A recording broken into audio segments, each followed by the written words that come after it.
So what if you could say almost anything you wanted to pretty much anyone in the world, but you only used less than 1% of the English language? It sounds kind of crazy, right? Well, that's exactly the idea we're going to dive into in this explainer, all by looking at the surprising power of just a single, simple word. Okay, let's just start with this number. According to the Oxford English Dictionary, this is how many words are currently being used in the English language. That is a truly massive vocabulary. For anyone trying to learn it, well, it's like trying to climb a mountain. And that sheer scale, it presents a huge challenge, right? I mean, for someone learning English as a second language, or honestly, even for native speakers, mastering all of that is a lifelong job. It really makes you wonder, it has to be a simpler way, a more direct path to just communicating, doesn't there? Well, as it turns out, the answer is yes. Back in the 1930s, a whole system was developed to do just that, and it's called Basic English. The thinking behind Basic English is just brilliantly simple. The question was, what if we could boil the language down to its absolute, most essential parts? Just enough words so that anyone, from any background, could communicate clearly about everyday things anywhere on the globe. And this is the magic number. We go from over 170,000 words all the way down to just 850. I mean, that's a reduction of over 99%. It's wild. And of course, the first thing you think is, wait a minute, can you really say everything you need with so few words? The people who created it argued absolutely, because this isn't just some random grab bag of words. It's a really carefully selected and structured toolkit.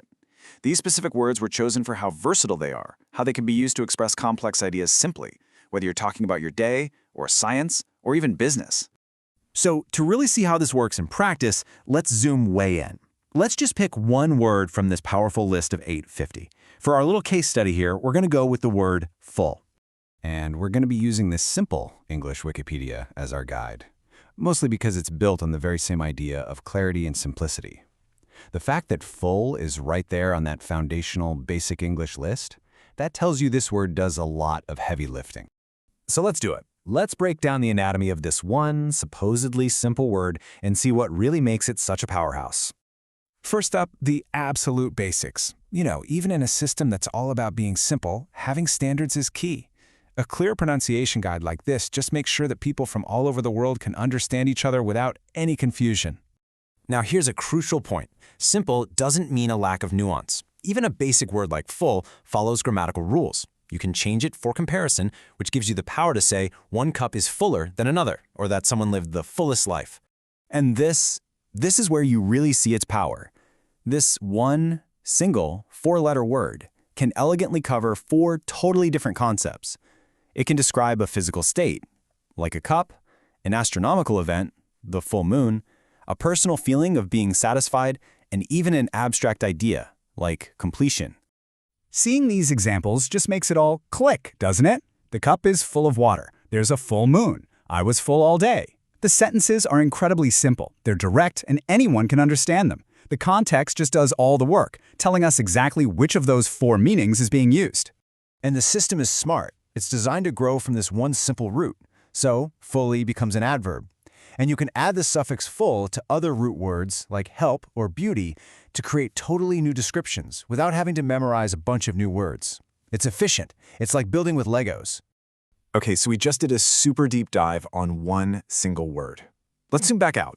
What does this little analysis of full really tell us about the bigger picture here, about the power of Basic English? It really proves that a small, really carefully chosen vocabulary can be incredibly versatile and expressive. The whole point isn't to have a separate word for every single idea imaginable, but to have powerful, flexible words that can adapt to different situations.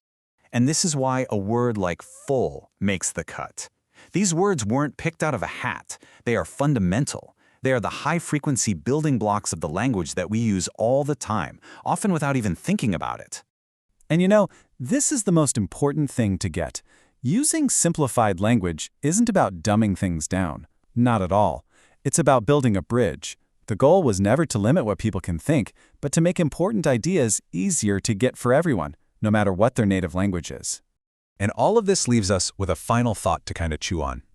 In a world that feels more and more overwhelmingly complex, what do we really gain when we find ways to make something as fundamental as language simple, clear, and truly open to everyone?